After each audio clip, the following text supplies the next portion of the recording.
em 1 João, capítulo 2.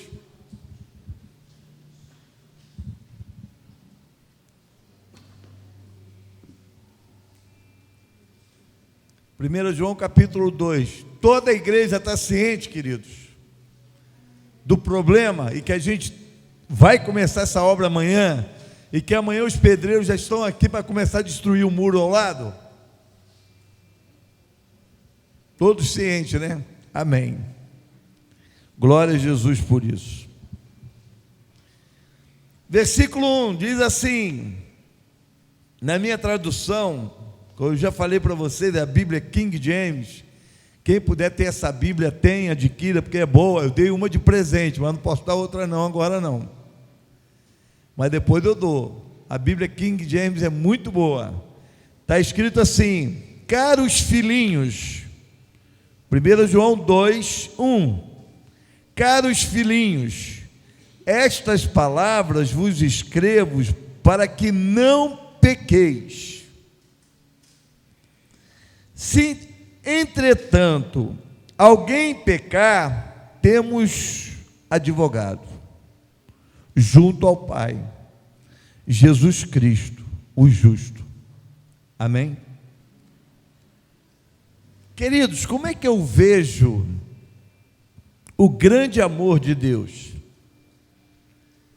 Como é que eu vejo o grande carinho de Deus? De que forma eu vejo o cuidado de Deus? Eu lembro quando o Kadosh nasceu,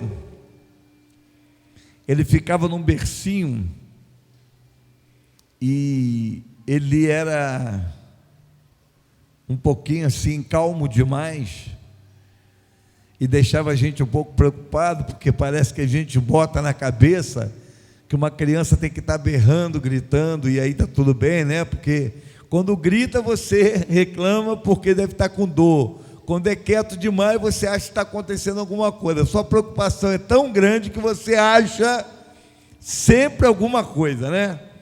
E eu lembro que eu levantava de madrugada e ia direto num berço, olhar ele, respiração, pegava os dedinhos, ficava apertando para ver a cor do dedo, né? A gente que é da área de saúde, para ver se está com o dedinho vermelhinho.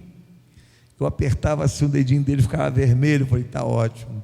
Respiração, até espelhinho já botei. Uma vez ele estava tão tranquilo dormindo, que eu botei um espelho e vi o bafinho dele. Eu falei, ainda bem, está dormindo, está em paz. Mas isso, imagina isso, de quase de 2 em 2 horas. Imagina isso, você acordando toda hora, quase para ver o que está acontecendo, se está tudo bem. E hoje aqui nesse culto, Dia dos Pais, eu comecei a pensar assim: como é o cuidado de Deus? Eu fiquei imaginando a dispersão, a atenção de Deus, né? Você vê, Deus manda Jesus, Jesus morre na cruz, e a palavra advogado, se eu estiver errado, eu quero que Edmilson me ajude a corrigir, doutor. Advogado significa aquele que se coloca no lugar de alguém. Eu acho que é isso, eu aprendi assim. Não é isso? Aquele que se coloca no lugar de alguém. Então, você, quando ele diz assim, filhinhos, não pequeis, ele para. Ele para e diz assim: se entretanto alguém pecar, temos um advogado. Ele está dizendo assim, fica calmo. Não é bom você pecar, não é bom você errar, não é bom você falhar, não é muito bom, não é legal você fazer isso. Porém, se acontecer, se você cair nesse acidente de pecar, fica calmo, você tem um advogado. Junto de quem? Do Pai. Porque a grande questão é você não perder quem? O Pai. Nós não podemos abrir mão da paternidade de Deus em hipótese alguma. E Deus, Ele tem prazer de ser pai de você. Deus tem prazer de ser o teu pai. E Ele não abre mão disso. Eu fico triste às vezes, né? Eu fico triste às vezes comigo mesmo, porque às vezes eu estou passando uma provação, uma tribulação, e eu fico mais insensível à presença de Deus, que apesar de eu sentir muito a presença de Deus, eu sinto a presença de Deus na cozinha, dirigindo na estrada, eu fico falando em línguas pelos cantos da casa, às vezes eu fico sendo ministrado, isso é tão bom. Eu não vejo isso porque eu sou cheio do Espírito Santo, não. Eu vejo o cuidado de Deus, entendeu? Não é porque eu faço nada para ser assim, é porque Ele é que está fazendo coisas para ministrar na minha vida, porque Ele sabe o quanto eu preciso, o quanto eu sou carente dEle. Mas eu fico triste às vezes quando eu me pego assim: poxa Deus, eu estou achando o Senhor tão distante. Aí Deus às vezes me faz lembrar, Kadosh num berço, dormindo, eu tão perto, tão preocupado, às vezes tão estressado, tão tenso, para que nada aconteça. E às vezes você não está orando, você não está buscando, você não está tendo uma vida voltada para a tua relação com Deus, você não está tendo uma vida que possa nutrir a sua relação com Deus, e você atribui que Ele está distante, quando na verdade não é Ele que está distante. Na verdade não é Ele que está distante. Eu quero que você diga para o teu irmão que está do teu lado: Deus não está distante não. Esse não é Ele não, é você. É você que não está orando, é você que não está falando com Ele.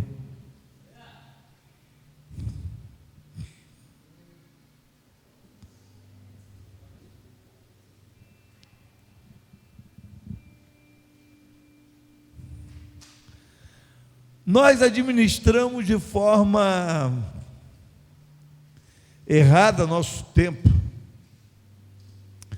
porque existe uma necessidade de trabalhar para ter dinheiro,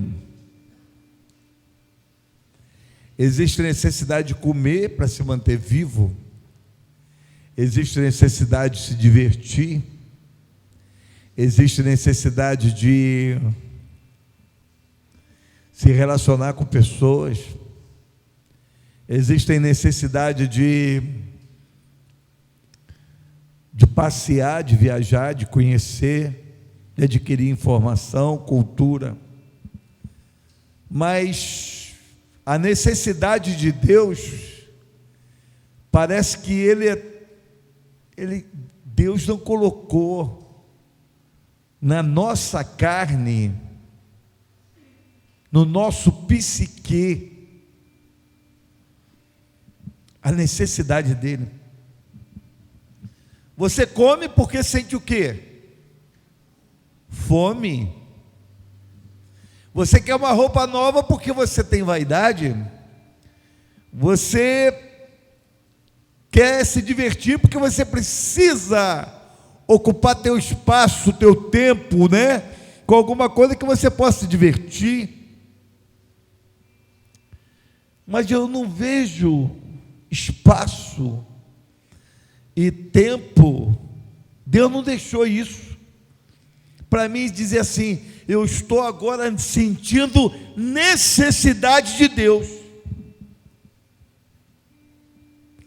Quando eu vivo no campo da minha humanidade, a tua humanidade, a minha humanidade não precisa de Deus.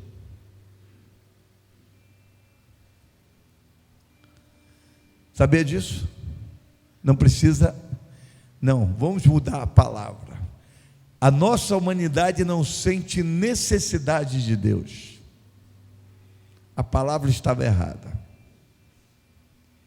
Por quê? Porque a Bíblia diz que Deus é Espírito, e importa os que o adorem em Espírito. Então a necessidade de Deus é uma necessidade o quê? espiritual. Então a questão, como está você espiritualmente? Se você estiver extremamente vivo, você vai sentir uma necessidade, uma fome insaciável de Deus. Mas se você estiver em estado de coma espiritual, você não vai sentir nada. Se você estiver morto espiritualmente, você não vai sentir nada. Porque nós somos movidos pela necessidade. A conta, você acha que você diz assim, chega no início do mês, hoje eu vou sair, vou chegar lá na Ampla, eu vou dar 15 mil reais na Ampla, porque eu estou com uma vontade de pagar a conta de luz. Casa, tem que chegar aquela coisa, né, na tua casa, a conta de água tem que chegar na sua casa, tem que chegar. Tem coisas que não são necessárias, a gente não sente necessidade, mas toda necessidade nos leva a um resultado. Por exemplo, eu como, quando eu me alimento, eu me sinto saciado, meu corpo se sente mais forte, eu tenho condições de trabalhar, eu tenho energia para fazer, porque eu comi. Mas o que acontece quando eu busco a Deus? Em espírito e em verdade.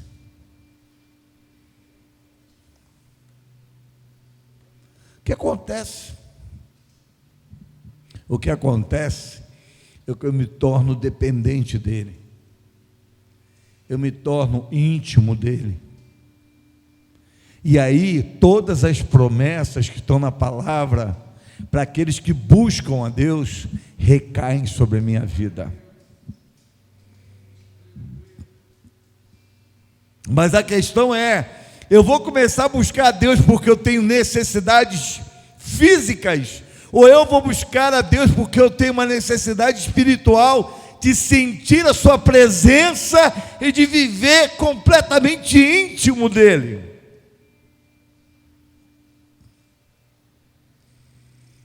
Eu creio que às vezes nós confundimos as coisas. Você tem um problema e você fala, não, agora eu preciso buscar a Deus, porque eu estou com um problema. Eu tenho um filho com problemas. Eu tenho uma filha com problemas. Eu tenho agora alguém com problema. Eu estou agora com uma conta para pagar. A igreja agora tem uma obra para fazer, então nós vamos orar. Mas eu acho muita mediocridade nossa, hipocrisia nossa, começarmos a buscar a Deus por isso.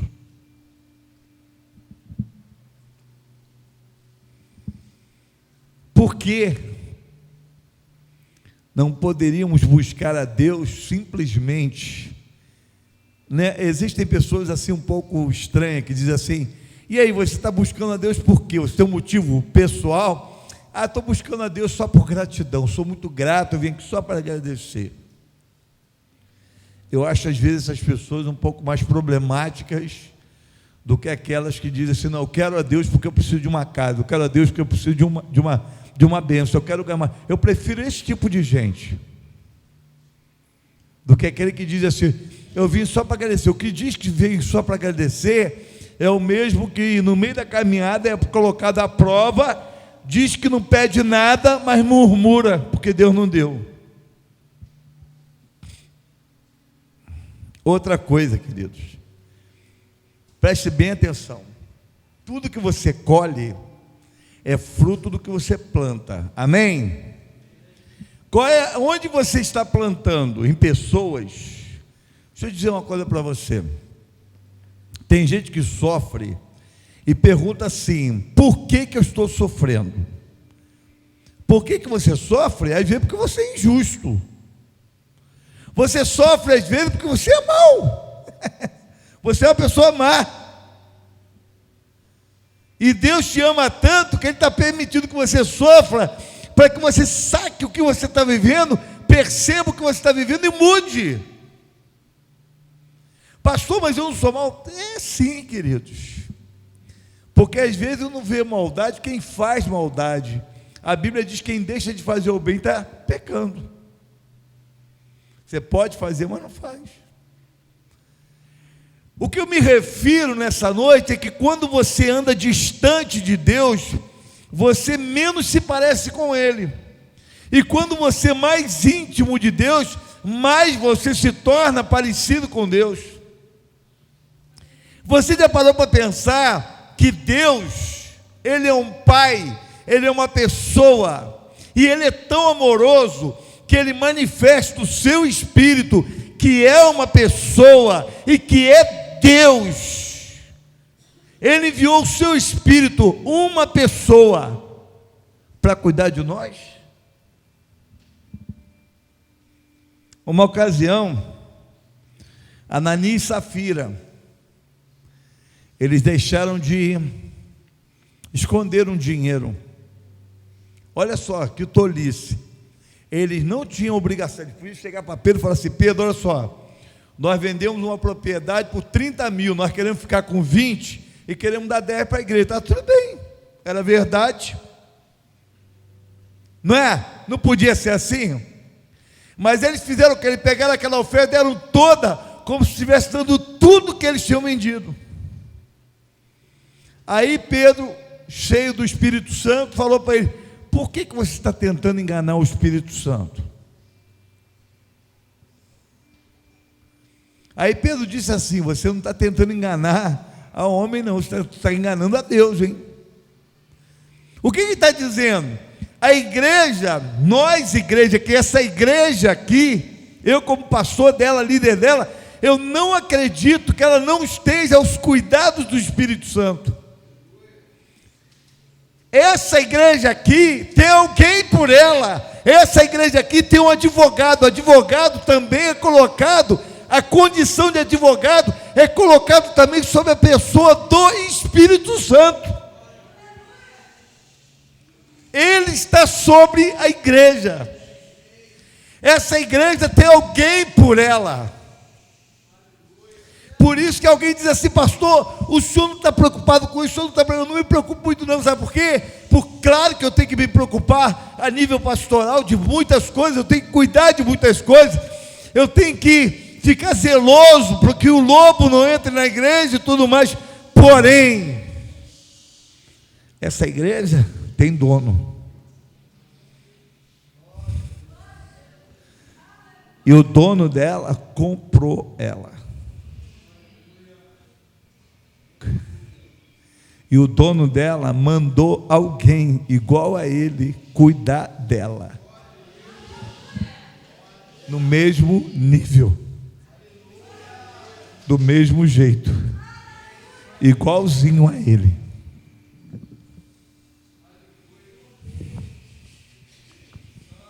E aí você diz assim: pastor, você acha que quem mantém vocês aqui sou eu?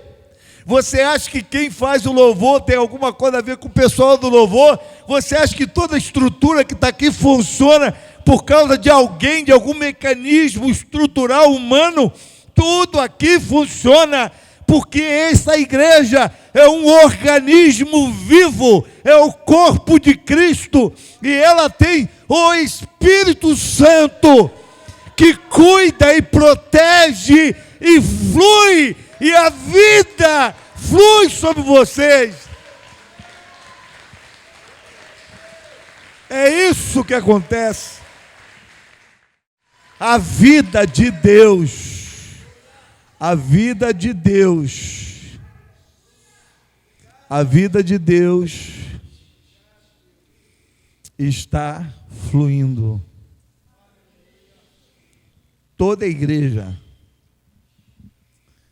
está sob o controle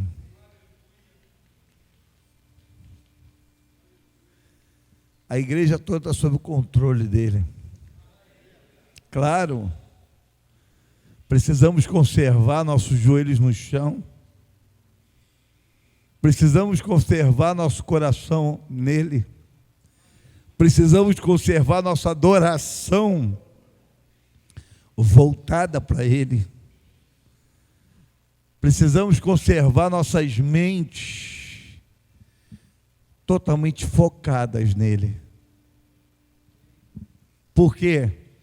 Porque ele está movendo essa força poderosa, gloriosa sobre nós. O grande cuidado dele que está sobre nós não vai cessar.